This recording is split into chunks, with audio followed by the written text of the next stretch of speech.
नमस्कार दोस्तों।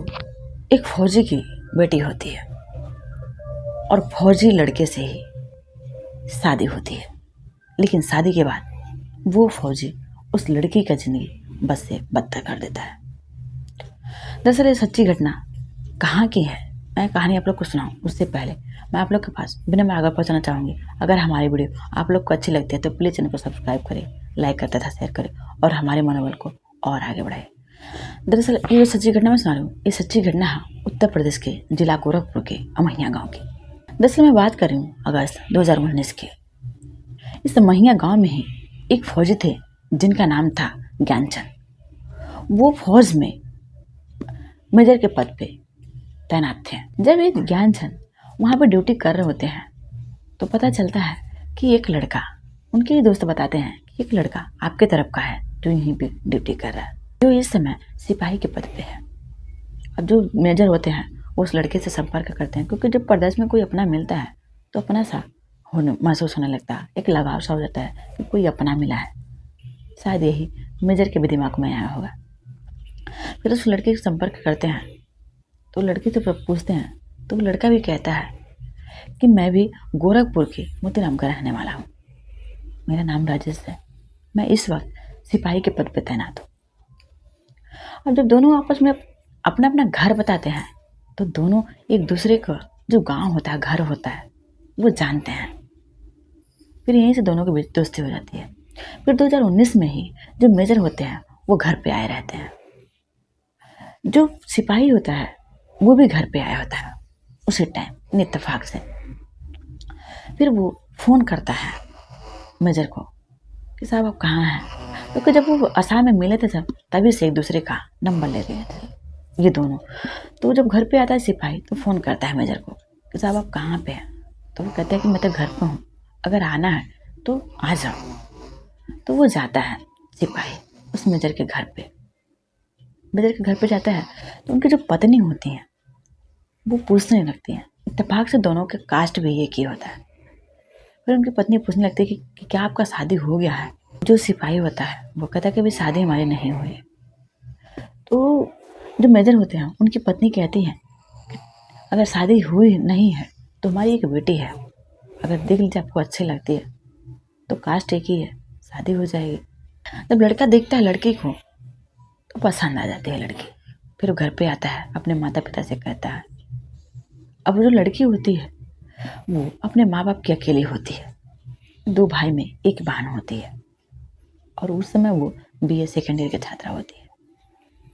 तो जो मेजर थे वो भी अपने लड़के के लिए ऐसा लड़का ढूंढ रहे थे जो नौकरी वाला हो। फिर धीरे धीरे बात आगे बढ़ती है।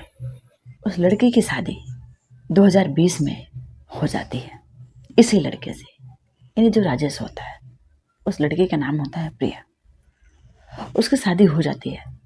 लेकिन जब शादी करके वो घर पे आती है तो जिस दिन उसका सुहाग रहता है उसी दिन उसका ही पति उसको जोर का चांटा खींचता है और प्रिया सुहागन के जोड़े में ही वो बेड पे गिर जाती है। अब लड़के की गलती क्या थी ये चीज नहीं समझ पाती है, प्रिया नहीं समझ पाती है कि उसकी गलती क्या है। लेकिन वो सिर्फ रोती है क्योंकि उसकी जब शादी तय होती है, जब शादी होती है तो अरेंज मैरिज होता है, वो बातचीत की नहीं रहती है। और जब आती है तो उसकी पहली ही रात उसका पति इस तरह से पीट रहा, मार रहा। वो लड़की बेतहा रोती है, बहुत ही ज़्यादा रोती है। उसके माता पिता कहाँ शादी कर दें, किस लड़के से शादी कर दें, क्योंकि जब वो अपने माँ बाप के पास थी तो बहुत ही लाड प्यार से थी। लेकिन ये जो फौजी था, यानी जो सिपाही राजेश था, वो प्रिया को मारने पीटने लगता है, गंदी गंदी गालियाँ देने लगता है। लड़की किसी से कुछ भी नहीं बताती। जो लड़के के माता पिता होते हैं वो भी यही चीज़ कहते हैं कि तुम ये बात किसी से कहना नहीं, हम इसको समझाएंगे ये ऐसे नहीं करेगा, नहीं हम बेटे को समझाएंगे ये ऐसे नहीं करेगा। जो राजेश था वो बार बार अपनी पत्नी यानी प्रिया को हर बात पे गंदी गंदी गालियाँ देता था। जब भी उसके गुस्सा शांत नहीं होता था तो अपनी पत्नी को पीटने लगता। जब पीट लेता था तभी उसका गुस्सा शांत होता था। वो हर बात बात में शक करता था, हर बात मन में कमियां निकालता था। फिर जब 2021 आता है तो उसकी एक बहन होती है, उसका शादी तय होता है। अब उसकी एक ननद होती है, उसी से जो राजेश होता है उसकी नज़दीकियां बढ़ने लगता है।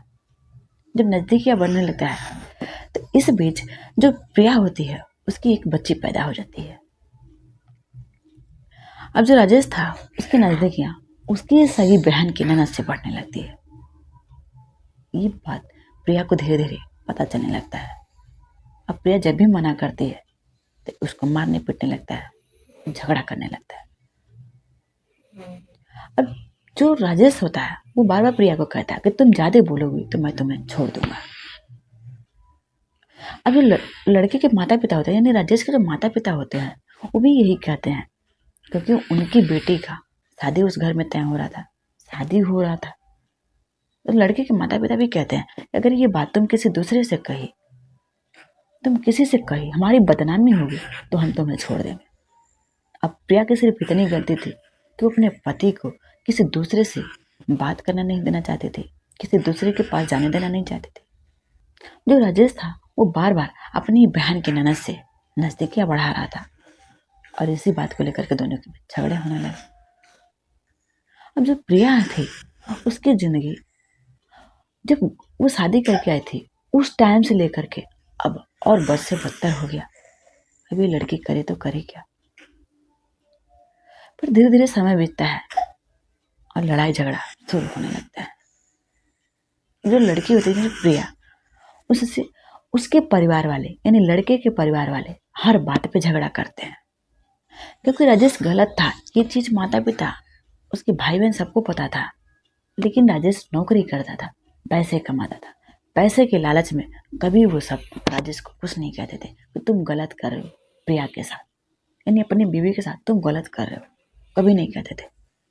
परिवार वालों को लगता था कि अगर मैं बेटे को डांटूंगा तो ये पैसा देना छोड़ देगा, यानी हमको पैसा नहीं देगा। इसलिए जो माता पिता भी होते हैं वो पत्नी के प्रति विरोध पैदा करने का, ईर्ष्या पैदा करने वाली बातें कहते हैं कि तुम्हारी पत्नी ऐसे करे, तुम्हारी पत्नी वैसे कर रही है, यानी और आगे में घी डालने का काम करते हैं। लेकिन जो लड़की होती है वो कहीं की नहीं होती है, एक बच्चे को लेकर के सिर्फ रोती है, वो जाए तो जाए कहाँ। फिर लड़की जब परेशान हो जाती है तो वो जा करके फौज में जो सीओ साहब होते हैं उनको एक लेटर लिखती है। जब ये लेटर वहां पे जाता है फौज में, जब सीओ साहब के पास ये लेटर पहुंचता है, फिर इसे पूछताछ करने लगते हैं जो राजेश होता है। यहां से जो राजेश होता है वो अपनी गलती मानता है, लेकिन कहते हैं कि रहीमन धागा प्रेम का मत तोड़ो चटका, टूटे से फिर ना जुटे, जुटे गांठ पड़ जाए। अभी जो प्रिया और राजेश था, इन दोनों का रिश्ता कुछ ऐसे ही है, कुछ इसी तरह से चलता है दोनों का रिश्ता। दोस्तों, हमारे कहानी सुनने का मकसद किसी को परेशान करना नहीं, किसी को विचलित करना नहीं, किसी के बनाव को ठेस पहुंचाना नहीं, बल्कि आप लोग को सतर्क करना। जय हिंद, जय भारत।